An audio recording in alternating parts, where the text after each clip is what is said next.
Alright, it is Earth Day 2021. It almost feels redundant. It was even more redundant last year. Almost feels redundant to say it's Earth Day because people are practicing Earth Day all year without much of a choice, right? They're not commuting to work. A lot of recreational activities they can't do. They can't fly somewhere. Almost feels redundant.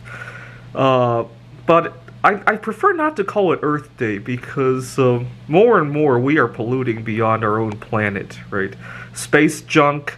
And then we have the nerve to pollute other planets just because it's more convenient than to plan out our space missions a little bit better, right?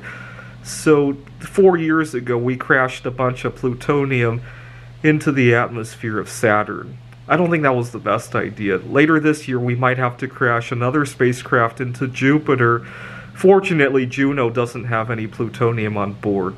But I would have much preferred if we had flown out of Jupiter and Saturn, and maybe out of the solar system, especially with Cassini. If we could fly out of the solar system, by the time it has a chance to crash into anything, the plutonium would be gone, right? It might still leave other stuff, but at least the plutonium would be gone.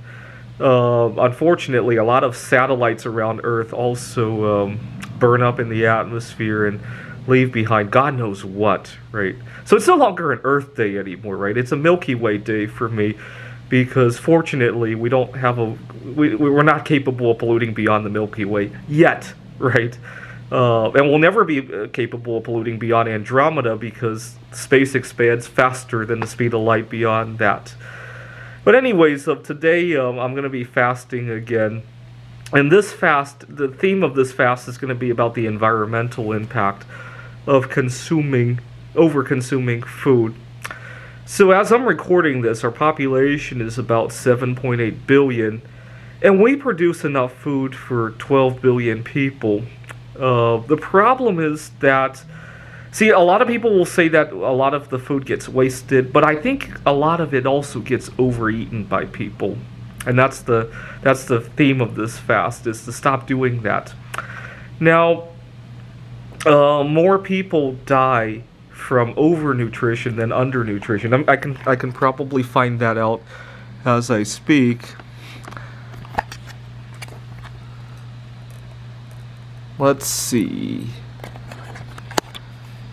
How many people die from overeating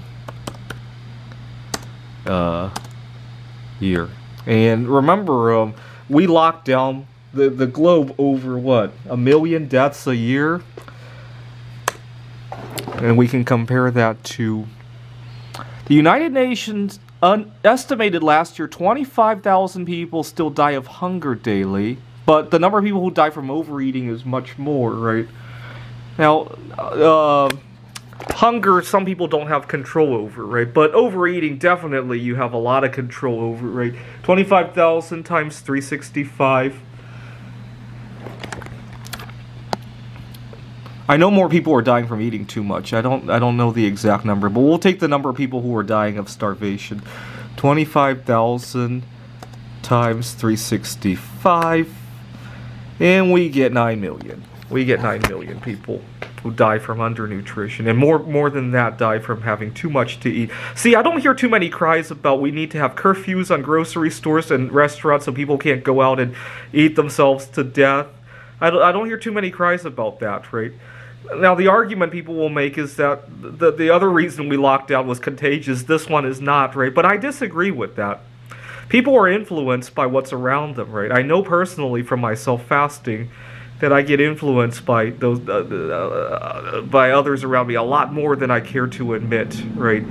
So in a way, you overeating might be contagious and cause somebody else to overeat, right? Yeah, I know I don't propose we lock down, but I don't propose the other reason we locked down either, right? Anyway, so, okay, take care of the environment beyond just the planet. Actually, this year might not have been such a great year for the beyond, right? Because a lot of people had to use technology, which means satellites, right? That's why Milky Way Day, I think, is more appropriate this year, right? Thanks for watching.